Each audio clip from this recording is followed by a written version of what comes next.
Fonds de dotation Le Triomphe du Cœur est heureux de vous présenter Génération CQZ.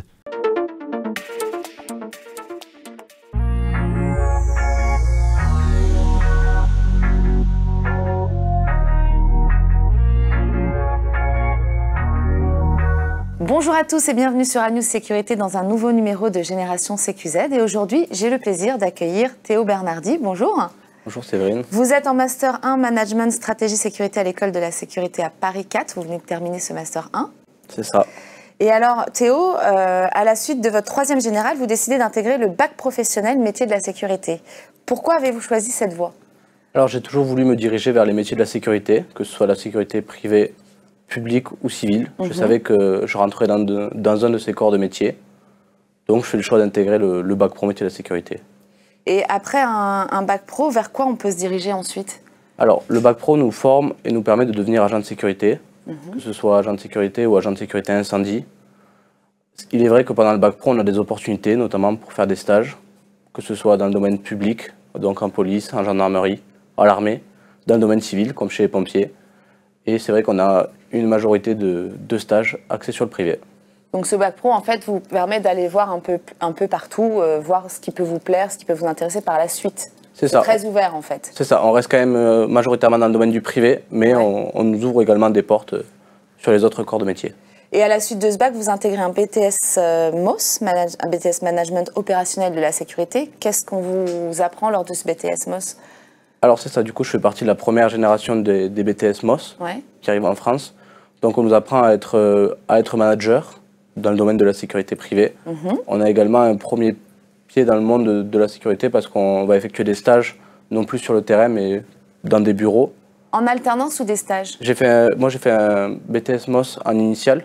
Mais donc on peut faire aussi en alternance? On peut également le faire en alternance, mais moi pour ma part j'ai fait des stages dans des services d'exploitation ou en interne pour des groupes. Et ensuite, après le BTS MOS, vous intégrez un bachelor responsable d'unité opérationnelle de sécurité, en alternance aussi? C'est ça, du coup je rentre en alternance chez PSI Group à Montpellier, chez Salut. Où là, qu'est-ce qu'on va vous apprendre sur le terrain? J'étais adjoint du directeur des opérations de l'entreprise.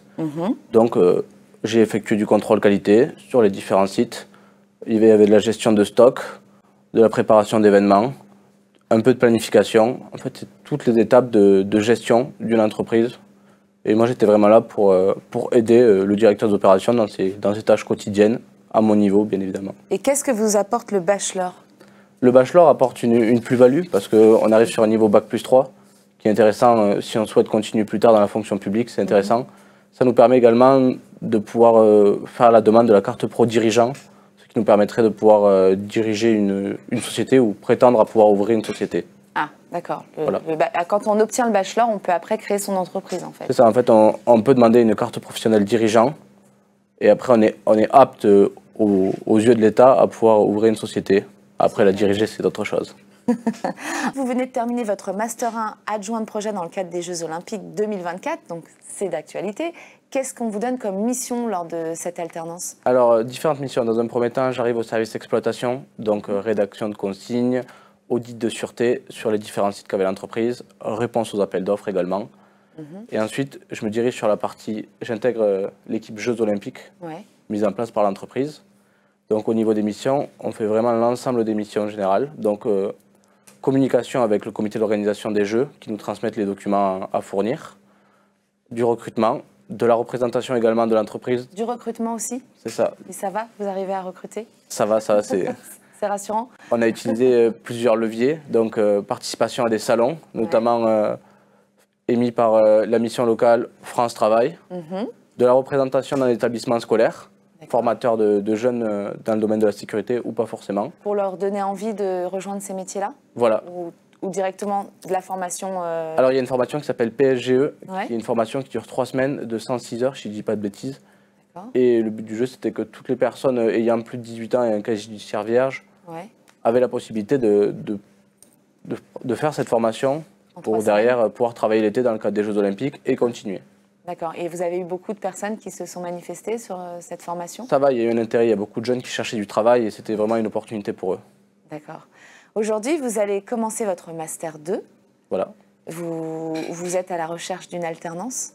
C'est ça, du coup, je continue actuellement mes recherches d'alternance Au niveau du secteur, je suis assez ouvert, j'ai pas mal bougé dans le cadre de mes études.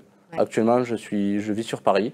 Donc si vous cherchez un alternant en sécurité, vous pouvez contacter Théo Bernardi 500@gmail.com, l'adresse qui s'affiche. Théo, dans l'avenir, vous préférez la sécurité privée, publique? Vers quoi vous vous dirigez? Alors, je suis très ouvert. Pour le moment, je ne suis pas fermé. Ça dépendra des opportunités que j'ai dans le cadre de mes alternances. Ouais. C'est vrai que j'aimerais continuer après le master pour en faire un autre, pour me spécialiser en gestion des risques majeurs ou en sécurité défense, par exemple. Ouais. L'objectif, ce serait d'avoir le bagage le plus complet possible. Et en fonction des opportunités des alternances, je ferai en fonction des opportunités. Là où des opportunités, voilà. Mais vous n'avez pas une préférence pour le public ou le privé? Alors actuellement, je préférerais me positionner sur des grosses structures, sur la partie sûreté, ou alors me positionner en interne pour des groupes. Et pourquoi?